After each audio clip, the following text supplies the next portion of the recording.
Howdy folks, well, it's been a tough week here at World Headquarters. Uh, uh, if somebody called me Monday and said the world was going to come to an end, I'd believe it.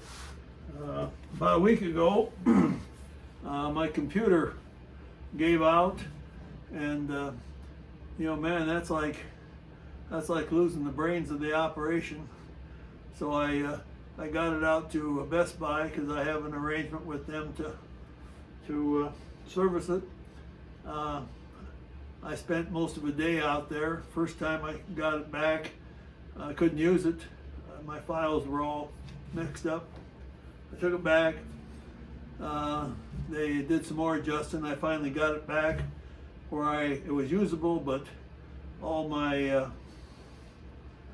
files were in different places, and when I found them, the passwords were gone, or I had to re-enter them, and the drill there, and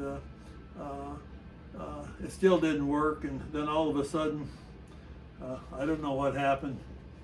I'm thinking maybe the Tooth Fairy came along, or possibly the Easter Bunny made an early stop, because darn thing started working, and I was able to get my email and do all that stuff that you normally do, and by golly, Christmas came, and I was coming, and I thought I'm in for a great holiday, great time, and about I don't know, the day before Christmas, this lathe quit working. Relatively, as far as I was concerned, serious problem. Couldn't run it. I was ready to spend $3,000 to buy another one, and part of the problem is that with the pandemic and the supply problem, there are some you can't buy, and the supply is going to be they can't get them here. And so a lot of the lathes that you want to order, if you wanted to order one, they're taking pre-orders, and they're saying delivery in June or July or October of 2022. And of course, I didn't want to do that. After all, this is kind of my therapy and my lifeblood, and it's the way Evelyn is able to get rid of me for a while, send me downstairs to play. So I was kind of panicky. Sending texts and calling the manufacturer, and of course with the holiday, couldn't get anybody to answer me, and so it was really a kind of a stressful Christmas. Evelyn said it even made her nervous, and she didn't even know what was wrong. So anyway. Somebody suggested that I look on YouTube and see if I could figure out a way to fix it, and you're going to love this. First video I looked at showed me a 5-minute video, and it was a way to fix it, a way to fix the problem, the root problem, and I did that, and I don't know, you can't see it, but right here there's a button that you push, and it locks the spindle. And there's no way to keep it locked.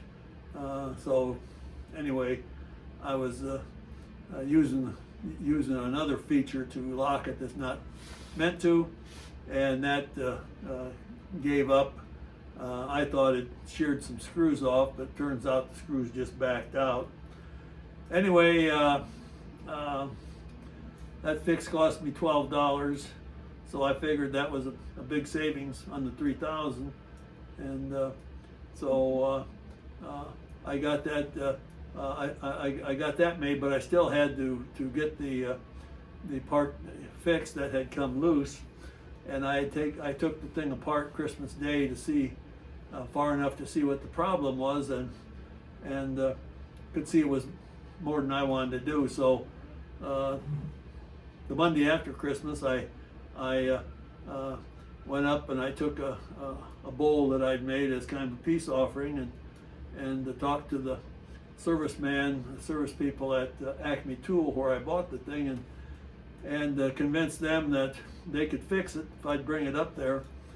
And so Marty helped me get it up there because it weighs about 100 pounds. And they got it up there in about 2 hours. They called, said they had it all fixed, and cost was $64. I said, holy cow, look at all the money I saved on that. So I brought that back, got that put on, got the lathe working in good shape, and this morning we had snow yesterday, and the contractor that plows our snow didn't get around to it. He hurt his back, and I don't know what ails him, but he didn't get it done. And so I called him this morning, and he said they were going to be over to get it done, but we had another 2 inches coming tonight, and he wondered if he could wait. And I said, no, you need to get over here. And I wanted to go to the pharmacy and pick up a couple prescriptions, and I waited. You know, to me, I waited till 9:30, and I thought, half the day's gone. I'm just going to go. Well, the city had plowed the street, and of course they plowed across the driveway, and they left a big windrow of snow there, and I didn't think too much of it. I've busted through that stuff before. And we got a Cadillac, 4-wheel drive. I thought, what could possibly go wrong? Well, I didn't realize overnight it had gotten really cold. The temperature got down to about 8 degrees, and that windrow was frozen. And I hit it, and I got through. And when I got down to the pharmacy, I looked at the front of the car, and antifreeze was leaking. Well, that's not a good sign, folks. So I came back home, and I told Eva I'm going to try and get this thing to Mount Vernon and get it fixed. And I headed back, and I got down to the interstate and watching the temperature gauge, and it was up on high, and the alarm was ringing. So I got back home and trying to figure out calling the repair shop in Mount Vernon and trying to call a Hooker. Yeah, that's the name of the company with the tow truck. It's Hooker. Kind of a nice name. Anyway, before I could get that done, University of Iowa Hospitals called me, and they wanted to talk about 15 or 20 minutes about medications I'm taking and general health condition and all these other things in preparation for my January 5th surgery. So I got that done, and then the guy that plowed the snow, he showed up, but he didn't do all of it. So I called the owner back, and he said, well, that it was his hired hand, and could they do it like later with the next snow? And I said, absolutely not. You get that guy out here and get him to finish the job. You're going to charge me for the regular, which is snow, and you didn't do it all. So got that done, and about the time they got there in the driveway cleaning up, here come Hooker. So I had to get the snowplow guy out of there so Hooker could back in and hook my car. And I stopped to have some coffee with Ev, and we talked, and I said, doesn't seem like much else could go wrong today.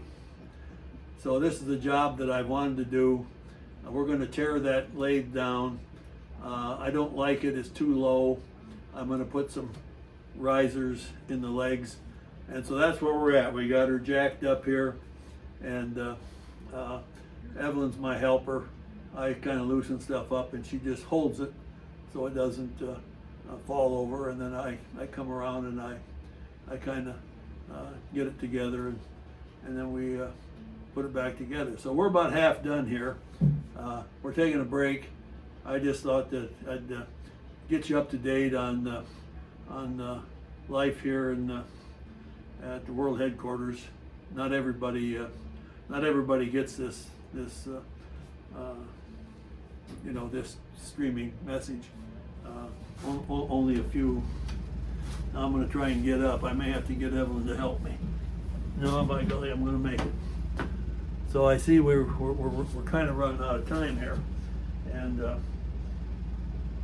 so I hope the jack and stuff isn't as tired as I am, and so we're going to shut this off, and just so you know how things are at World Headquarters, we've had a lot of adversity, and but I want you to know we're soldiering on, and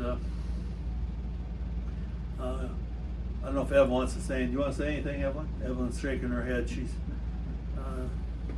her contract doesn't allow her to appear publicly. She's because of her celebrity status, she can't do it. She'd like to, I know. Anyway, thanks for watching, and you guys have a good day. And we're gonna hopefully get that car fixed. Hopefully before the holiday. The garage is open till Friday afternoon at 3:30, so I'm gonna try and get down and get it if it's done. And